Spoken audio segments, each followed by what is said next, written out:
tal, amigos? Muy buenas tardes. Un gusto saludarlos acá en otro de las presentaciones de México Libertario, y en esta ocasión los saluda su amigo Claudio Sergio Altamirano, el cual, bueno, pues como algunos ya me conocerán, tengo el honor y el cargo de secretario general del Partido Libertario aquí en la Ciudad de México. Y bueno, pues realmente platicaba aquí, como decimos los que estamos en medios tras bambalinas previo al arranque de este evento, pues que fui invitado, por supuesto, por Víctor, por el Partido Libertario, en el cual, bueno, pues como ya referí, tengo un cargo, del cual, bueno, pues estamos trabajando muy fuerte para seguir llevando la agenda libertaria. Y vaya tema que me tocó, un tema que en su momento había platicado con compañeros, que involucra, por supuesto, como siempre, la libertad, pero principalmente en esta perspectiva desde las mujeres. Y en ese sentido, bueno, pues es la presentación del libro El arte de ser libre, de Wendy McElroy. Es un libro que, por supuesto, tuve la oportunidad ya de leer con mucho análisis. Realmente creo que comprende muchísimos aspectos vitales del libertarianismo. Pero bueno, qué mejor que tener al cuadro de invitados que harán parte de esta gala, de esta presentación. Y bueno, de antemano nada más notificar, Erika Don Juan nos iba a acompañar en esta presentación del libro. Por situaciones laborales le fue ahorita imposible entrar con nosotros. Sin embargo, bueno, también el agradecimiento a Erika. Y en este sentido, pues bueno, dos extraordinarias mujeres con las cuales estoy ahorita ya platicando. Así que voy en ese orden. Primeramente, Mariana Padilla. Mariana, ¿qué tal? ¿Cómo te va? Muy bien, feliz de estar aquí y sobre todo hablando de este tema que para mí es fundamental y que debería de ser de importancia para todos y deberíamos de ponerle mucho foco en este momento de la humanidad. Entonces, pues muchísimas gracias. Como ustedes saben, en nuestro flyer es Mariana, catedrática y empresaria, así que muchísimas gracias. Y también nos acompaña, por supuesto, una compañera que está en esta lucha en el hemisferio. Es un gusto para mí saludar a Susan Bravo, presidenta del Partido Libertario Chileno. Susan, ¿qué tal? ¿Cómo te va? Gusto en saludarte. Muy bien, muchas gracias. Estoy muy feliz de esta invitación, sobre todo para hablar de el arte de ser libre, que creo que es algo que todos debemos tener claro, que en estos momentos ser libre es algo casi, es como ya muy difícil. Estamos acostumbrados a vivir en una coacción por parte del Estado. Y es así, definitivamente comulgamos. Y por supuesto aprovecho antes de arrancar, saludar a todos los que nos escuchan desde el hemisferio, incluyendo por supuesto también desde el otro lado a España, chilenos. Tenemos transmisión con chilenos, argentinos, mexicanos, por supuesto, en fin, todo el de colombianos, etcétera. Así que un fuerte abrazo acá desde México y desde nos estén sintonizando para esta presentación. Y bueno, vamos a platicar. A mí me gustaría arrancar con las primeras reflexiones y en la presentación puse a Mariana primero, así que le daría la palabra a Susan. Susan, pues un primer análisis, unas reflexiones iniciales sobre el arte de ser libre. ¿Qué nos puedes comentar al respecto para todo el auditorio que nos escucha? Bueno, es un libro que es muy fácil de entender, está explicado de forma bien simple. Me encantan los ejemplos que ella da también para explicar cómo el Estado interviene en las vidas de los ciudadanos, de la gente, en la sociedad. Lo bueno es que abarca muchos temas, desde los impuestos, educación, ingeniería social, también el tema eh, los sindicatos, el correo. Habla de muchas cosas, cómo el Estado es ineficiente y también cómo el Estado ha sido cada vez más militarizado a través del tiempo.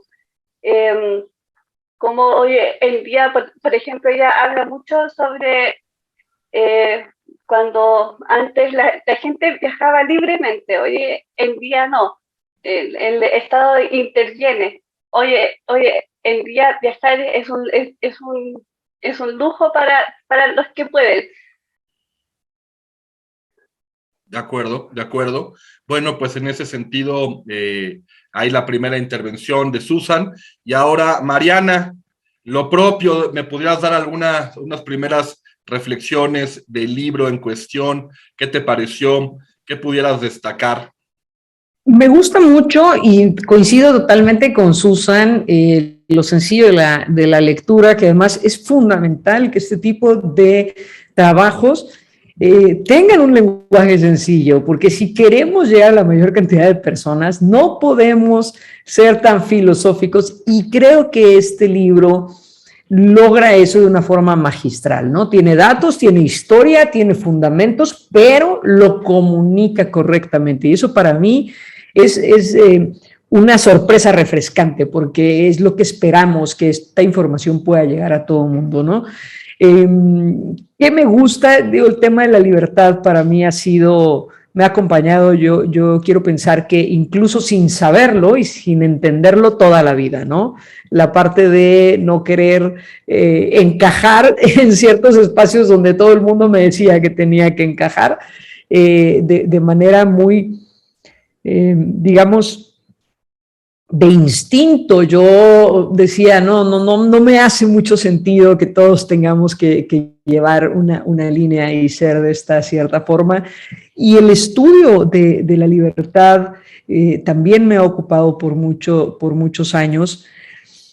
El título me fascina, sí creo que es un arte, sí creo que es porque es creativo, el ser libre tiene que ver con tu creatividad, con cómo de repente te liberas incluso de tus propios paradigmas y de tus propias ideas. Entonces, me encanta el libro, hay algunas partes muy interesantes. Este capítulo de No preguntes quién paga las drogas, ¿no? O el estado terapéutico, es como revelador, sin duda, muy revelador.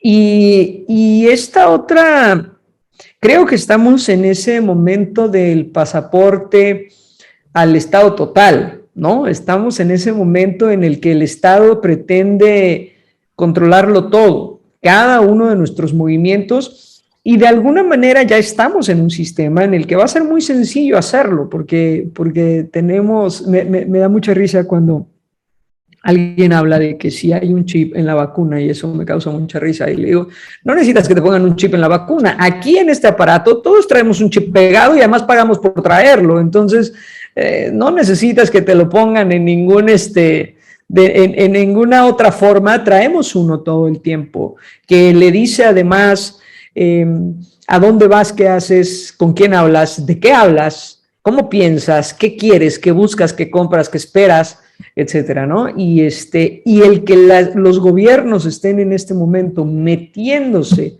a buscar que se les entregue toda esa información, me parece una de las cosas más peligrosas que pudieran pasar justo para la libertad. Gracias, Mariana. Antes de continuar, se me había olvidado, quiero agradecer a Editorial Innisfree su apoyo para también la realización de nuestro evento. Y bueno, fíjate, ahora como lo hice intercambiando lugares, voy de vuelta contigo, Mariana. Tocaste un tema que creo que es fundamental. Digo, yo en mi labor, yo en profesión como tal, soy periodista. Me metí mucho a este tema sobre las ideas de la libertad, y creo que valdría mucho la pena que lo tocáramos.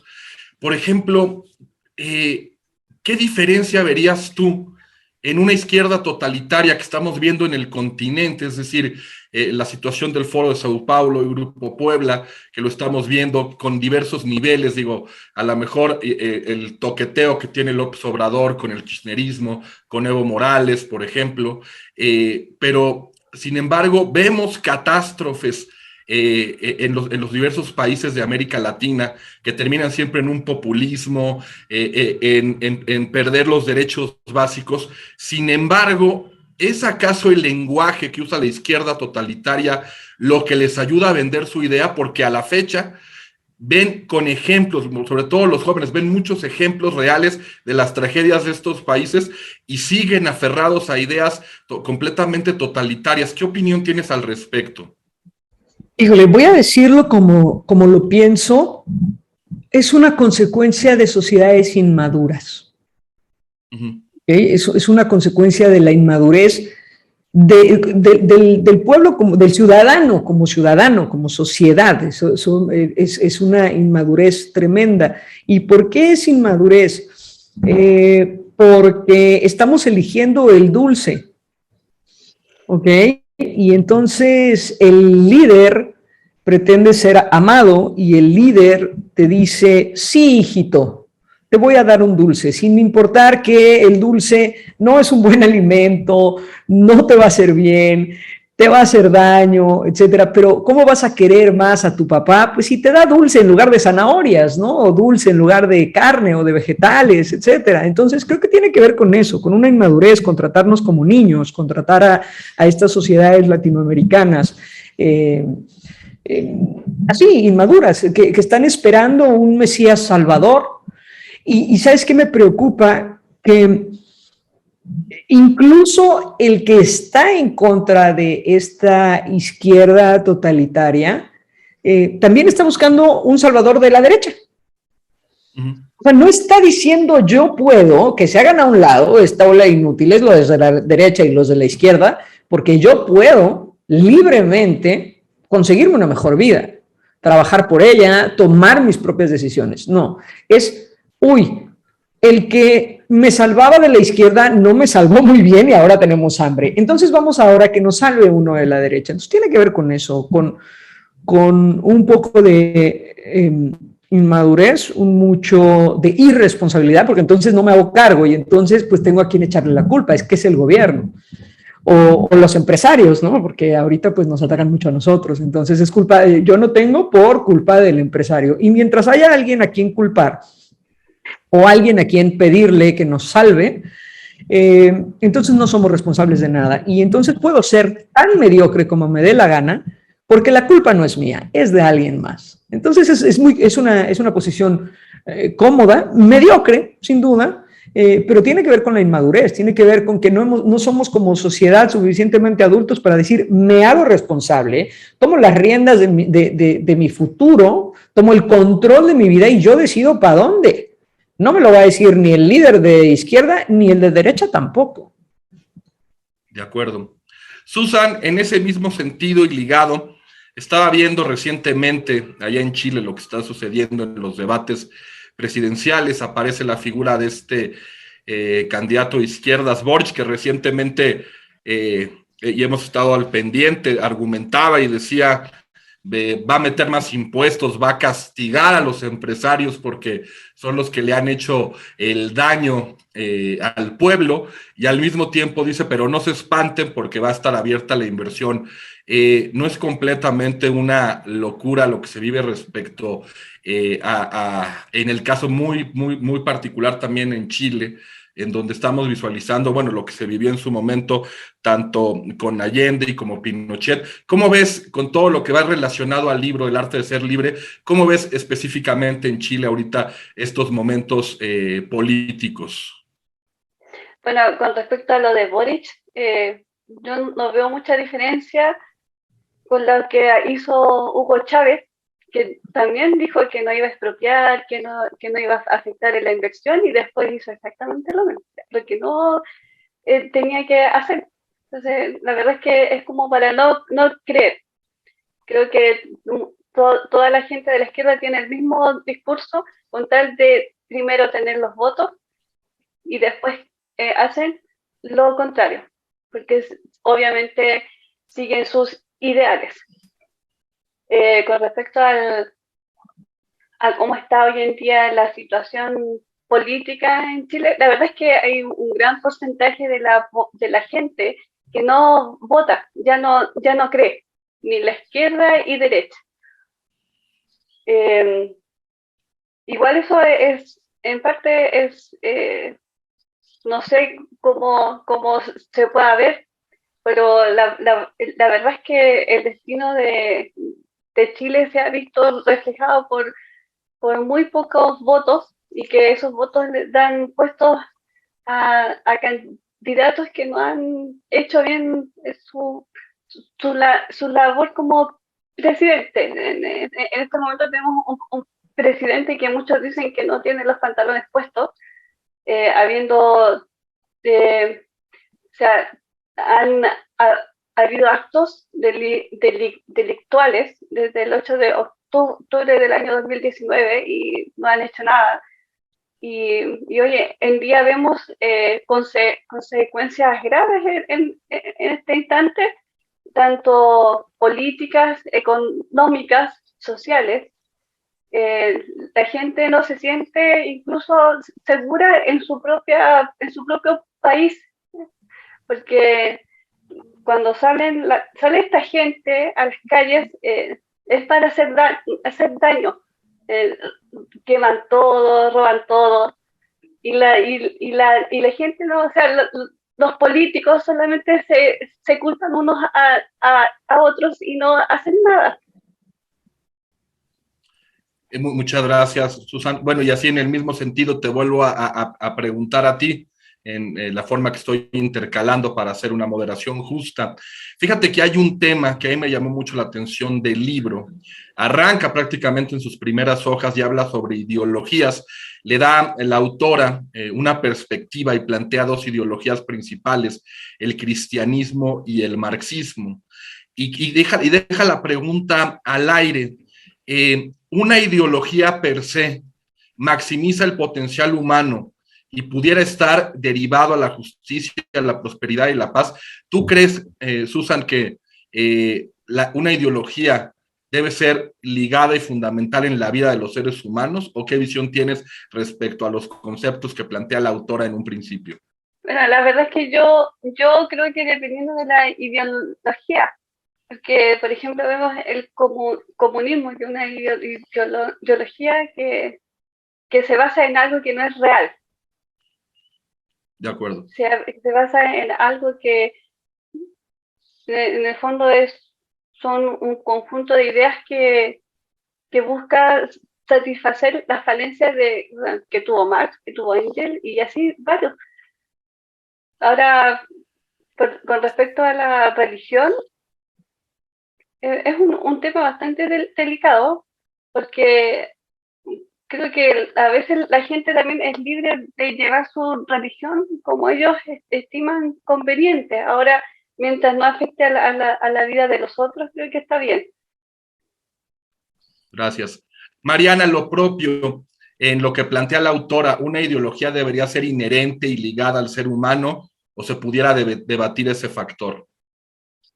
Es que todo lo que está a nuestro alrededor es una ideología. El simple hecho de la civilización es una ideología. Todos creemos o tenemos la idea de que así debe de ser, de que debe haber leyes, de que debe haber orden, de que debemos de ser civilizados. Todo es una ideología, ¿no? El pensar. Creo que el problema es cuando esto pasa a ser autoritario, como todo. Es que creo que ahí es donde radica la falla de las ideologías. Es que yo puedo tener la mía, lo que no puedo hacer es obligarte a que tú tengas la misma. Creo que esa es la parte fundamental. Sí, yo creo que todos tenemos una ideología. La ideología de nosotros, pues nosotros creemos que ser libertario, ¿no? es mucho mejor que ser de izquierda o de derecha.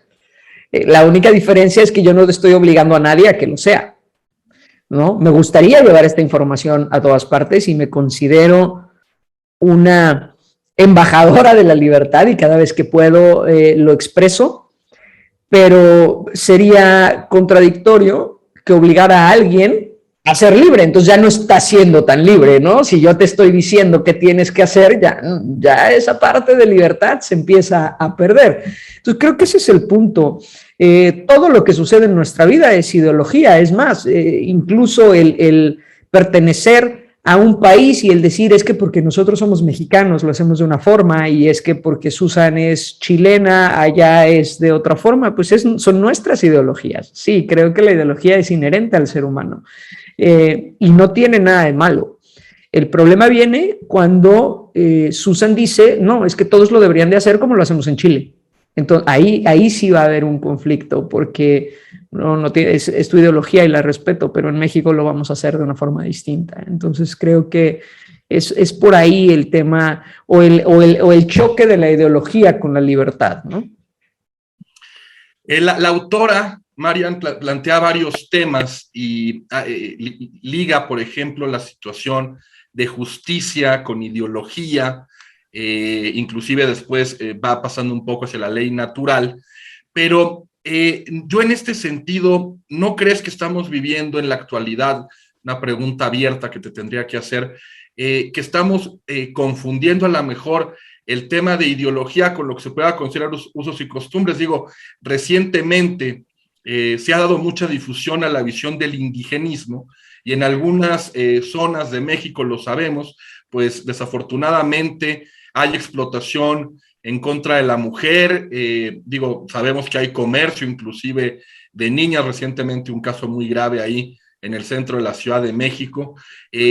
Entonces la pregunta sería, ¿cómo se pudiera combatir esta visión de incluir usos y costumbres o ideologías nocivas, pero que estuvieran violentando, que están violentando los derechos humanos? Vamos a ir por lo menos los que consideramos en Occidente. ¿Tú qué visión ves en esta confusión de usos y costumbres, ideología y lo que integraría una sociedad per se? Creo que aquí, y ya me voy a ir a un tema que nada tiene que ver con el libro, pero que mucho tiene que ver con la ideología y con la libertad.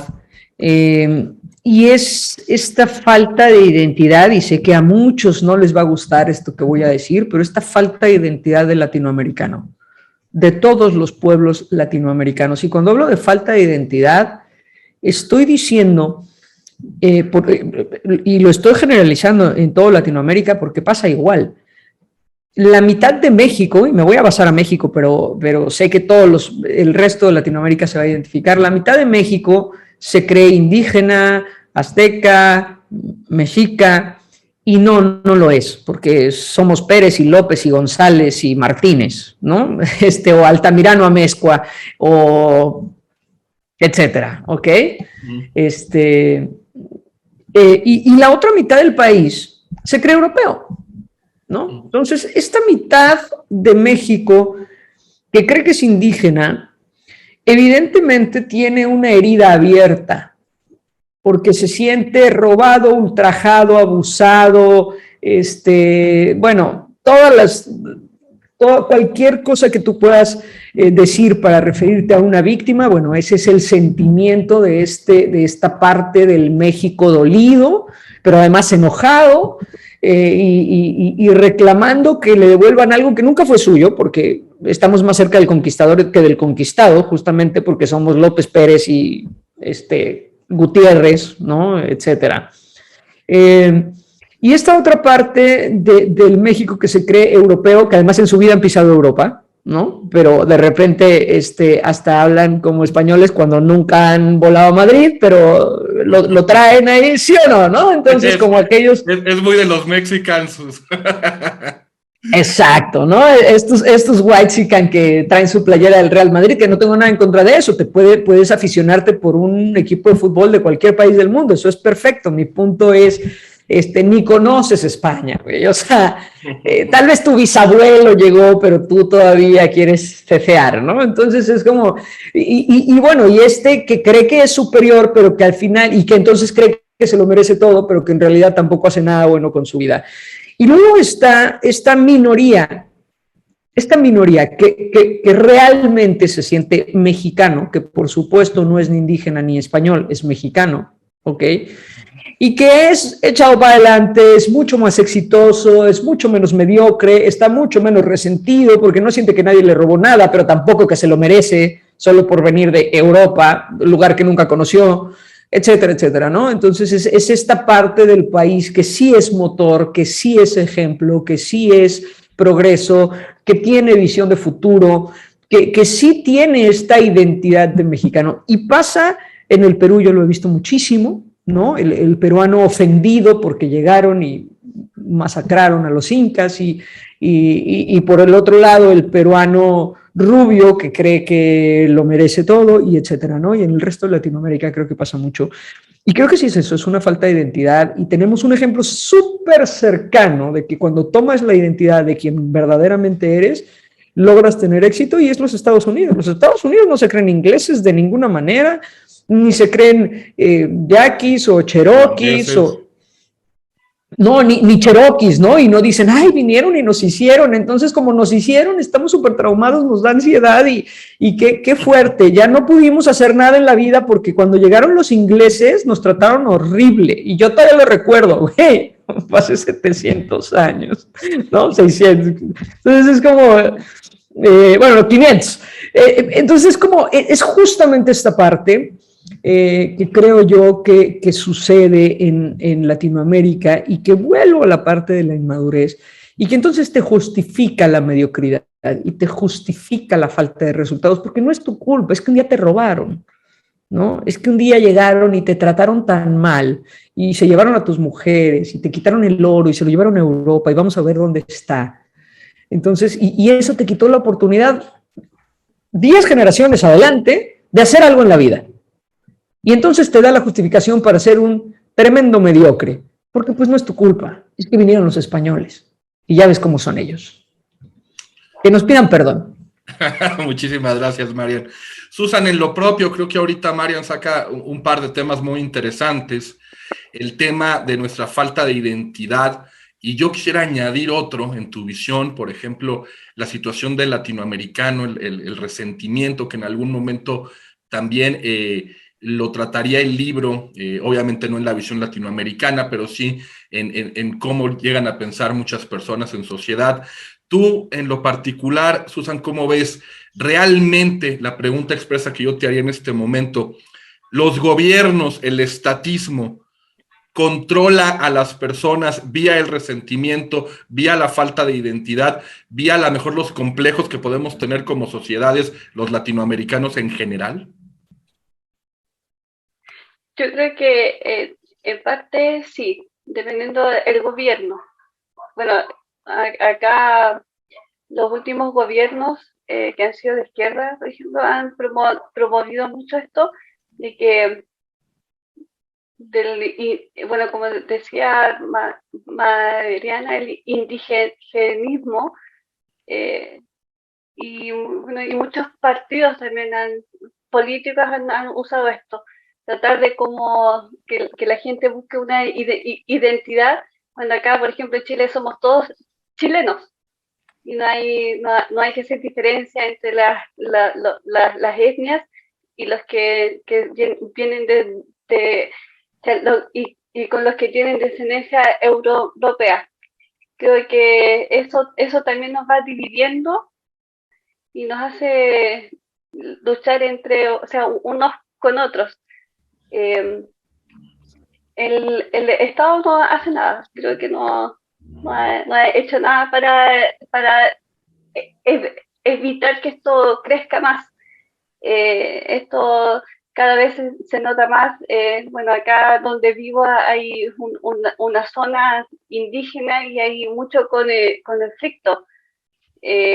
Incluso actos de terrorismo, queman camiones, casas. Hace unos años quemaron un matrimonio vivo. Entonces, es bien fuerte lo que acá se vive con el tema del indigenismo, la falta de identidad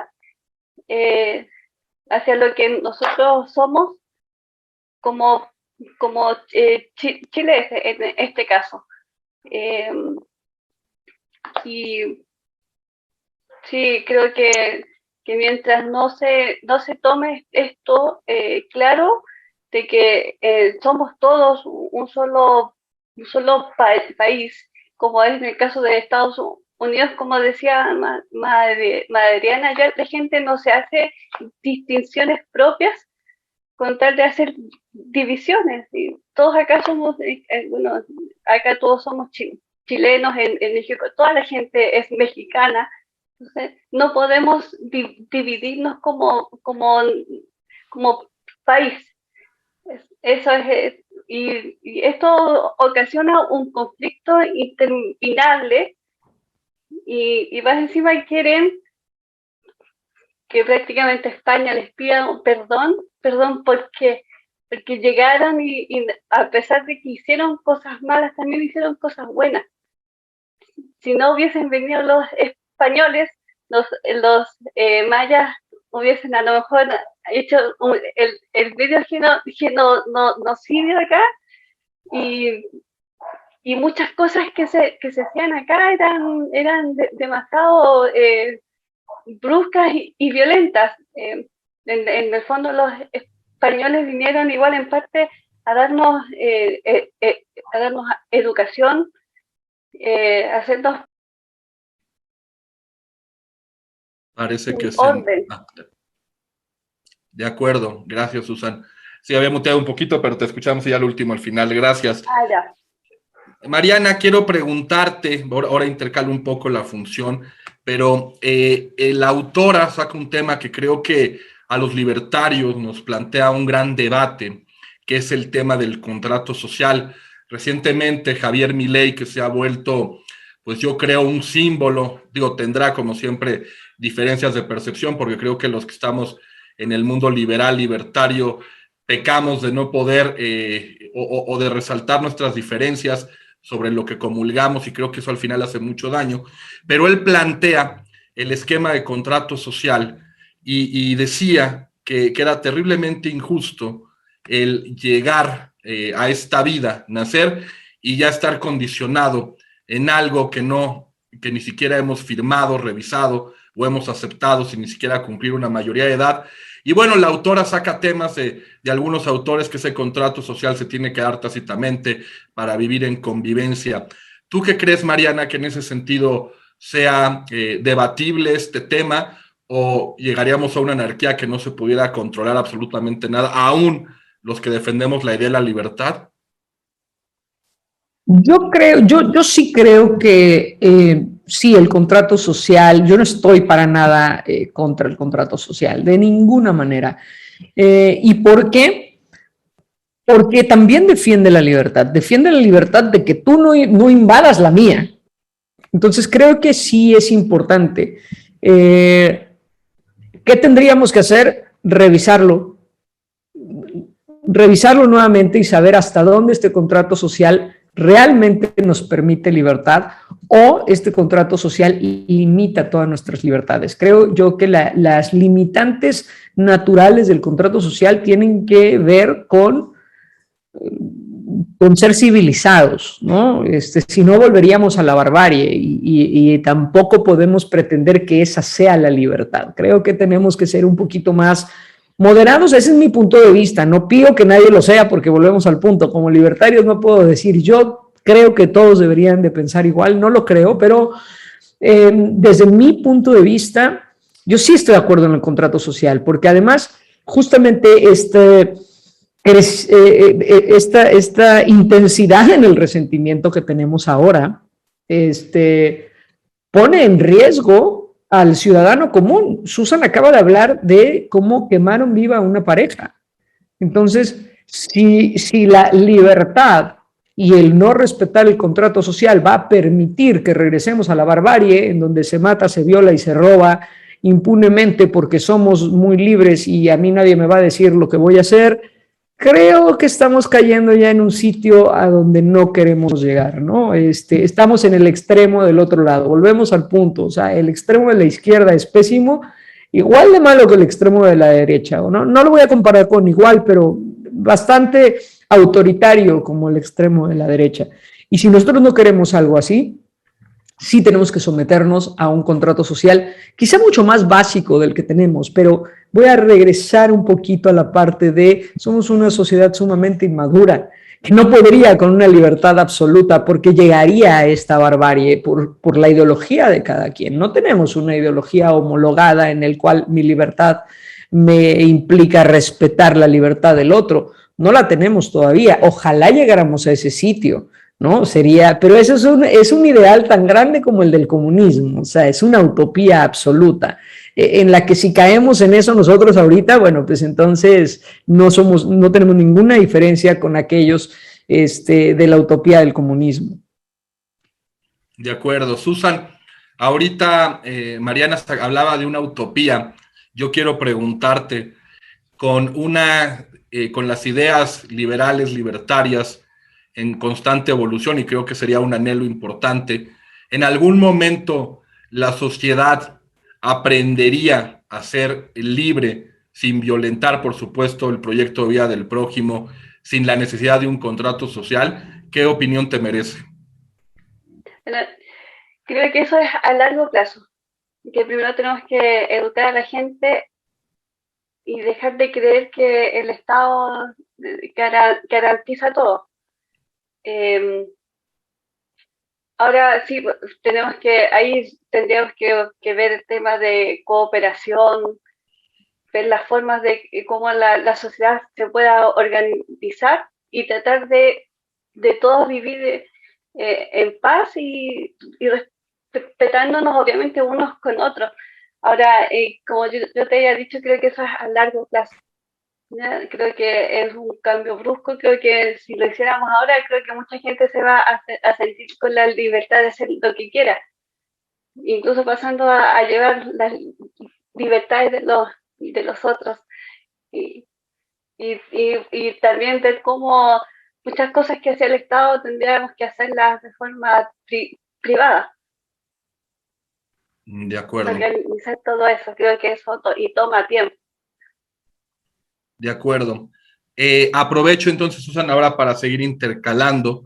La autora dice en alguno de los escritos que el Estado vulnera el consentimiento de las personas por el monopolio de la fuerza del Estado. Es decir, vuelvo, y yo sé que va muy reiterativa la pregunta, pero ¿no acaso entonces estamos ante una imposición, digamos, de forma muy delicada, pero que al final del día el Estado siempre estará por encima del ente libre? Creo que podemos llegar a un estado mínimo y ubicar a los políticos, darles a entender que ellos dependen de nosotros, no nosotros de ellos. De acuerdo. Marian, quiero ahora platicar un poco ligado a los principios de la libertad. Hay un término que acuña curiosamente, y tú hablas tanto de la derecha como de la izquierda, pero hay un término que les encanta a ambos estatistas, que es el tema de la justicia social. Para muchos que creemos en la idea de la libertad es una aberración propiamente, pero ¿qué opinión te merece este término que acuña el estatismo como justicia social? No hay mayor justicia que la libertad. Y es más, creo que todos los estados, los autoritarios y los menos autoritarios, coinciden. Y la coincidencia se encuentra en lo siguiente: prácticamente en todos los países del mundo, quizá me falta la información para saber si en alguno no es así, pero creo que es en todos los países del mundo, el mayor castigo, ¿no?, por transgredir las leyes o las reglas es quitarte la libertad. No existe mayor castigo en el mundo, ¿no? Arriba de eso solamente quitarte la vida. Pero lo peor que le puedes hacer a una persona es quitarle la libertad. Entonces, y eso está porque la prisión es el mayor castigo, ¿no? Si tú transgrediste, si tú le quitaste la vida a alguien, si violaste, robaste, mataste, etcétera, el castigo va a ser la prisión, la cárcel, va a ser quitarte la libertad. Entonces, si el máximo castigo para el ser humano es quitarte la libertad, evidentemente el valor más grande que tenemos es ser libre. Entonces, la justicia para mí, no hay mayor justicia que ser libre. Y cuando hablamos de ser libre es, y si quiere vivir debajo de un puente, bueno, que lo haga. Y si quiere vivir en la opulencia total, también, que lo haga. Y si quiere vivir con un hombre o con una mujer o con los dos y ellos están de acuerdo, también que lo haga. Y si quiere tener 15 hijos y los puede mantener, adelante. Pero si no quiere tener ninguno, se conforma con 2 perros, es perfecto también. Entonces, para mí, ese sentido de justicia es más bien, se creen ellos justicieros. Es una deformación de la justicia. Lo que muchos gobiernos llaman justicia social es yo soy el justiciero y yo decido cómo vas a vivir. Y eso es completamente quitarte la libertad. Así es que para mí no hay justicia más grande que el ser libre y permitirte tomar decisiones en tu vida de cómo quieres vivirla. Y aprovecho, Marian, para seguir contigo. Dentro de esta acepción de justicia social, pues estamos viendo algo, por lo menos digo, sé que no es exclusivo de México, lo vemos en otros gobiernos en América Latina, pero bueno, han acuñado este término y lo están usando para diversos temas como ahora la reforma eléctrica. Hablan de vivienda justa, precios justos, sueldos justos. Digo, aquí la pregunta que yo te hago es, ¿qué es justicia entonces refiriéndonos a estos términos como precios, como costos, como sueldos? Definitivamente no hay una forma de equilibrar esta visión, ¿o tú qué opinión te merece? Yo creo que si justicia es quitarle a unos para darle a otros, no vamos a encontrar nunca el equilibrio, porque eso es lo que ellos consideran. Ellos consideran que porque hay unos que no tienen lo que sí tienen otros, que lo han trabajado, en su mayoría, también sabemos que hay algunos que no, pero en su mayoría, ¿ok? Y si para ti justicia es robarle al que tiene para darle al que no quiso trabajar, pues para mí no hay nada más injusto que eso, ¿no? Entonces, volvemos al punto, es ¿por qué no le permites lograr sus metas? O tal vez su meta era ese nivel de mediocridad. Y es perfecto, está bien, ahí es a donde quieren vivir, esa es la forma en la que quieren convivir, ¿no? Ese es el lugar en donde consideran que sus hijos deberían crecer, y eso es libertad. Y tienes que permitírselos, ¿no? No han querido hacerlo de manera distinta. ¿Qué creo que podría ser un poco más razonable que eso, sin pretender, repito, que esta es la solución, porque si existiera una solución ya se hubiera aplicado? Sí, un poco lo que se llama piso parejo, ¿no? Es que hubiera las mismas oportunidades. Pero no puedes pretender que un Estado que te quiere ignorante te permita educarte correctamente, ¿no? Porque esa sí sería, la educación para mí sí sería una solución, porque si tuviéramos más información y lleváramos esta información a todas las personas, posiblemente tendrían las mismas oportunidades. Pero ojo, para mí eso ya cambió. Hoy en día, ¿ok? Todos tenemos un celular en la mano. O sea, no los estoy diciendo todos. La persona de menos recursos en nuestros países tiene un celular con internet en la mano. Y yo te puedo decir que en YouTube está la misma información, si la buscas, ¿ok? Y si realmente la quieres tener, que te enseñan en Harvard. Lo sé con conocimiento de causa por haber estudiado en esa universidad y por ver lo que hay hoy de información tremendamente valiosa en las redes, ¿ok? Y en el ciberespacio, que si la gente quisiera adelantar esa brecha, ¿no? Acortar esa brecha por medio de la educación y de la información, lo haría, pero la mayoría de los que tienen el celular en la mano están viendo TikTok o videos de gatitos, que no tengo nada en contra de esos, hasta yo los veo, son muy tiernos los videos de gatitos, pero también busco la información. Entonces creo yo que eso antes de la tecnología podía ser una justificación de este grupo de personas no tienen oportunidad porque jamás les va a llegar la información. Entonces podía justificarse el darles un poquito el empujón para que tengan, si no igualdad de circunstancias, cuando menos una pequeña ventaja. Pero hoy en día ya eso no es un argumento válido. La información está ahí para quien la quiera. Y en ese sentido, Susan, me toca preguntarte, muy ligado a lo que estamos hablando con Marian de la justicia social y de todas estas terminologías. Yo quiero ser muy específico aquí y a lo mejor meterme en un ejemplo, ya que creo que pues eres voz calificada para poder platicar contigo este sentido. Las estadísticas del Índice de Libertad Económica nos refiere a Chile como un país ejemplo. Digo, ya no hablemos del hemisferio, por supuesto, los números ponen a Chile muy por encima de cualquier país latinoamericano en ese rubro de libertad económica y pelea los primeros lugares, inclusive el último referente que hay es que está cerca un ranking abajo de Estados Unidos nada más.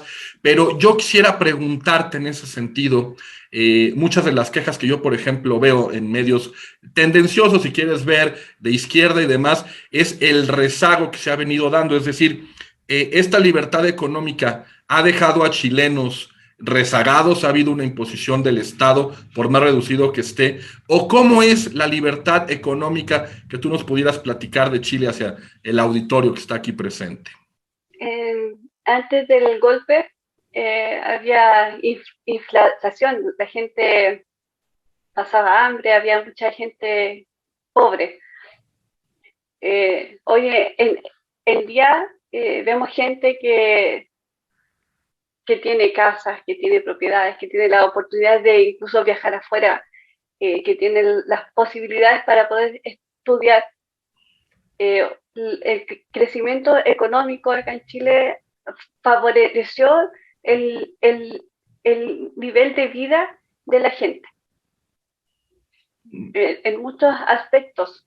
Hoy en día vemos, yo incluso hago clases a niños que son, se supone, de escasos recursos, que viven en zonas rurales, pero tienen todo, tienen computador, tienen auto, tienen teléfonos celulares, tienen cable, tienen internet, tienen todo. La calidad de vida ha mejorado mucho. Creo que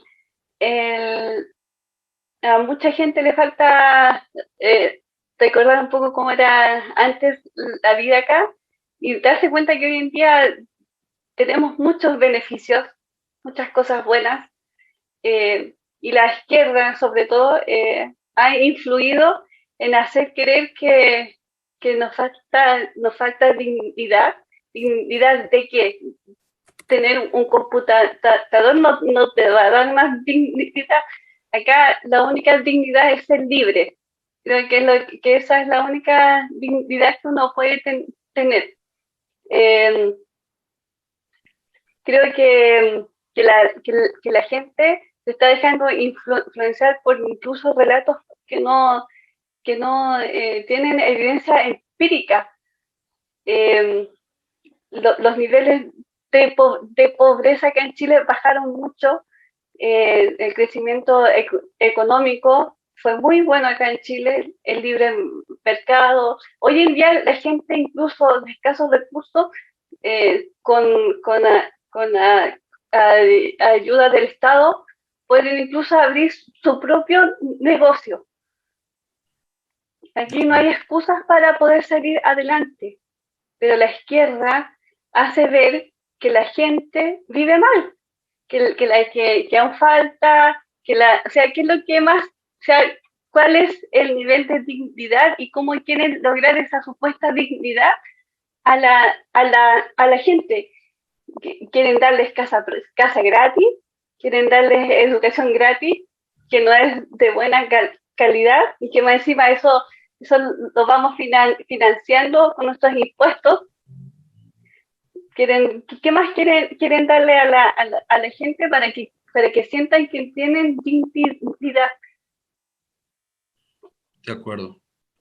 Es una gran reflexión, Susan, y creo que muchos nos los preguntamos.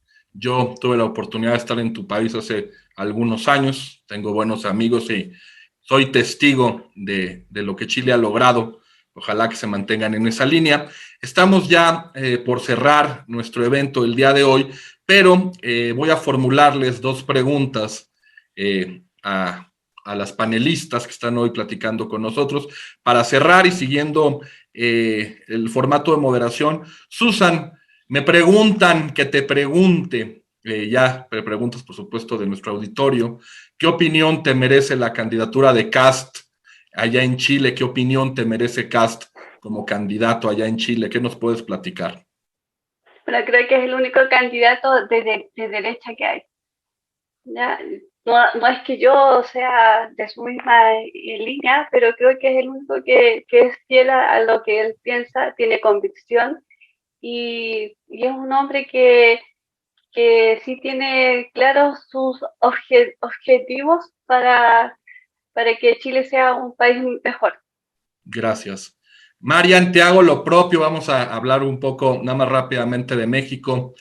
Me dijo un amigo argentino, el gobierno de López Obrador es liberticida como nunca lo había visto en México, ya llevando varios años viviendo acá en el país. Estamos a la mitad del sexenio de López Obrador, pues ya empiezan a verse cosas, por lo menos creo que estos últimos meses, desde que perdió la mitad de la Ciudad de México, que fue un golpe muy fuerte para ellos, para el oficialismo. Yo te preguntaría, ¿ves en los próximos 3 años un gobierno que siga o que tenga la intentona de ir castigando a lo mejor lo poco que pudiéramos tener de libertad en un país que pues está claro que está adoctrinado por estatismo puro y duro? Yo creo que sí, es que es muy extraño volvemos un poco al tema de la ideología, ¿no? Él, en su ideología personal, es profundamente de derecha, y además antiderechos. Pero en el discurso es de izquierda porque es el discurso que vende, y él es un gran vendedor, es un tremendo vendedor de ideas, ¿no? Y enamora con sus ideas, aunque termine no aplicándolas y aunque sea una gran falacia, ¿no? Pero lo consigue. En su discurso de izquierda, realmente domina con la derecha. Y es, creo que, un ejemplo muy claro, y espero que sea muy pronto material de estudio, de cómo los extremos se tocan, ¿ok? Porque él es un gran ejemplo de cómo los extremos se tocan. Sí creo que no va a cambiar, sobre todo porque sorpresivamente su popularidad sigue altísima.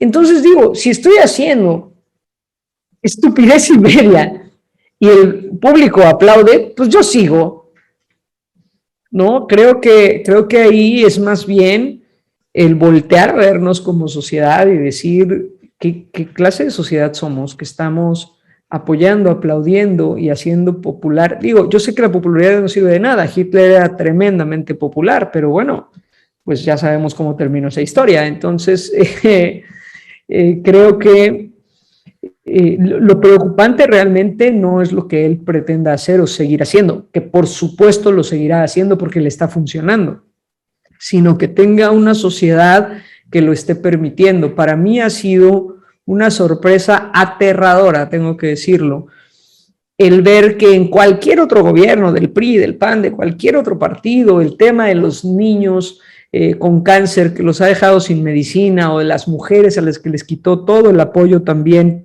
para la medicina oncológica, etcétera, hubiera sido un tremendo escándalo, se hubiera paralizado medio país, la manifestación hubiera sido multitudinaria, y sin embargo, los mexicanos estamos viendo pasar uno a uno lo que en otros gobiernos hubiera sido un escándalo y que hoy es como, bueno, sí, pero se mueren poquitos y no está pasando, no es para tanto. Y pues sí, los hermanos reciben las bolsas de dinero, pero son aportaciones. Antes era corrupción, ahora son aportaciones, y así, poco a poco. Entonces, a mí lo que me tiene sorprendida, pero aterrada, es el que estemos en una sociedad tan permisiva. No tanto lo que él hace. A mí no me sorprende lo que él está haciendo. Creo que todos sabíamos que lo iba a hacer, pero además lo dijo. Él dijo que lo haría. Entonces, no hay sorpresas, sino sorprendidos. A mí lo que me sorprende y me aterra un poco es una sociedad que se está dejando quitar los derechos a diestra y siniestra y las libertades, y que no está haciendo nada. Eso sí me preocupa un poco. Terminaron de cambiar el país para decir que el PRI robaba más, ¿no? Desafortunadamente. Es correcto, es correcto. Como está nuestro país, es una tragedia. Yo comparto y suscribo tu visión, Marian. Y bueno, ahora sí, en el cierre, la misma situación para nuestras invitadas, que por supuesto de antemano agradecemos el que estén con nosotros. Ha sido una tertulia extremadamente agradable, un foro muy, muy enriquecedor. Y bueno, siguiendo la moderación, Marian, pues me tocaría nada más alguna reflexión final del libro, algún mensaje a los oyentes, algo que quisieras añadir para cerrar. El micrófono está abierto para ti. Híjole, yo quisiera decir, pues eso, si el castigo más grande prácticamente en todo el mundo es quitarnos la libertad, entonces observemos por dónde están queriendo quitárnosla, incluso mientras no nos llevan a prisión, y tratemos de romper ese patrón de permitir que gobiernos, ideologías, medios de comunicación limiten y coarten nuestra libertad. Creo que ese sería mi mensaje, ¿no? La libertad, si hay una opción y la libertad tiene que ser la opción. Gracias. Gracias. Susan, lo propio, ya para cerrar en el evento de hoy, alguna reflexión final del libro, algún mensaje, alguna opinión, algo que nos quieras dejar para el auditorio. Te escuchamos con micrófono abierto. Bueno, recomiendo mucho leer este libro. Es como había dicho antes, de explicar de forma muy simple cómo el Estado nos quita las libertades y incluso enseña cómo darte cuenta en qué aspectos. Creo que es un muy buen libro. Y bueno, creo que como dice el título del libro, ser libre es un arte, y creo que no podemos perderlo y hay que masificar este arte, el arte de ser libre. Muchas gracias, Susan. Bueno, pues ahí está, amigos de México Libertario. Agradecer, por supuesto, a Susan Bravo, presidenta del Partido Libertario en Chile, y también a Mariana Padilla, por supuesto, agradecerles. Hemos tenido una extraordinaria charla. Aprovecho también para agradecer en lo particular al presidente del Partido Libertario, al querido Víctor Becerra, por supuesto a los compañeros también. Y bueno, a mí no me resta otra cosa, su servidor y amigo Claudio Altamirano, como secretario general del Partido Libertario en la Ciudad de México, agradezco enormemente que nos hayan sintonizado, que nos estén escuchando, y bueno, espero que pronto nos podamos ver en otro evento, en esta lucha incansable que estamos haciendo los libertarios aquí desde México, y que nos acompañan países hermanos que están también dando la batalla cultural muy fuerte. Así que muchísimas gracias a ambas y un gusto haber platicado con ustedes. Muchas gracias, feliz tarde. Muchas gracias.